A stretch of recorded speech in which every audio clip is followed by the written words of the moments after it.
Oh, there you are. Well, today's guest weapon is a knife that your dad gave me that normally I wear with my kilt that was for your mom and dad's wedding. So, and today's beer is in honor of Uncle Ben, a shock top. And so Granddad is going to get everything set.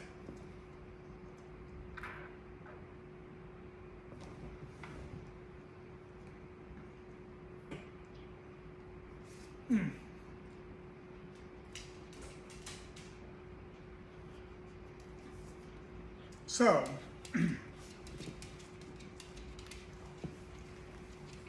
whence did the trolls get them, I wonder, said Thorin, looking at his sword with new interest. I could not say, said Elrond, but one may guess that your trolls had plundered other plunderers, or come on the remnants of old robberies in some hole in the mountains of old. I have heard that there are still forgotten treasures of old to be found in the deserted caverns of the mines of Moria, since the dwarf and goblin war.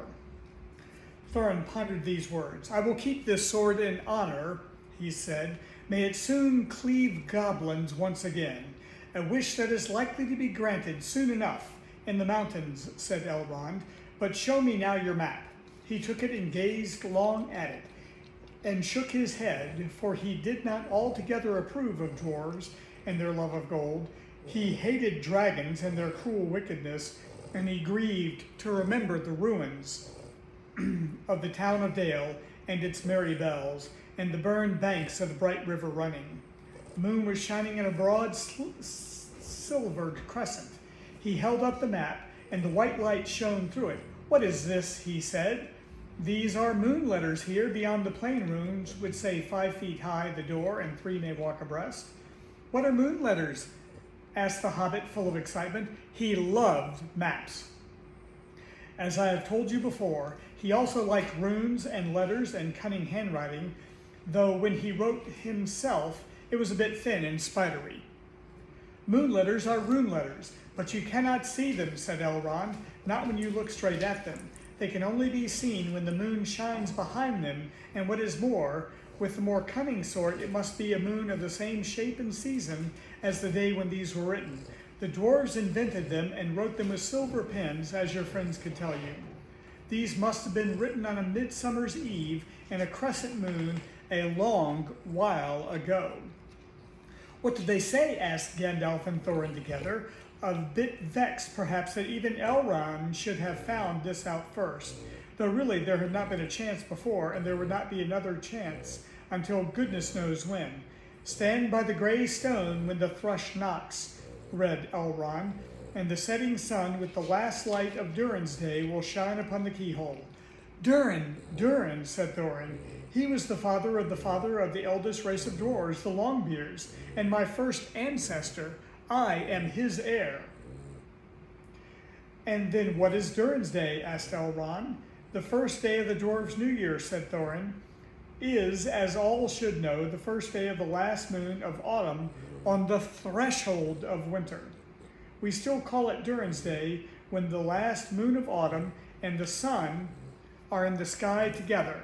But this will not help us much, I fear, for it passes our skill these days to guess when such a time will come again. That remains to be seen, said Gandalf. Is there any more writing?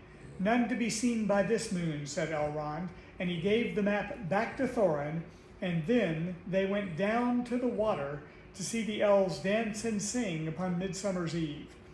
The next morning it was Midsummer's morning, as fair and fresh as could be dreamed, blue sky and never a cloud, and the sun dancing on the water. Now they rode away amid songs of farewell and good speed, with their hearts ready for more adventure and the knowledge of the road they must follow over the misty mountains to the land beyond. And that's a picture of Rivendell.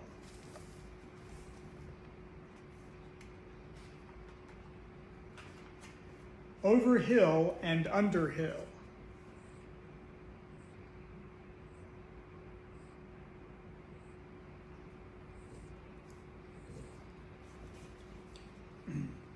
There are many paths that led up into those mountains and many passes over them, but most of the paths were cheats and deceptions and led nowhere or to bad ends.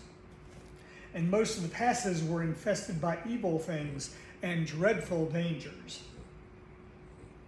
The dwarves and the hobbit, helped by the wise advice of Elrond and the knowledge and memory of Gandalf, took the right road to the right pass. Long days after they climbed out of the valley and left the last homely house miles behind them, they were still going up and up and up.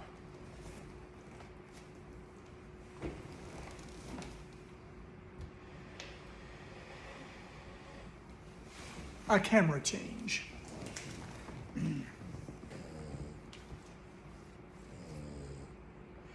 It was a hard path and a dangerous path, a crooked way and a long, lonely and long.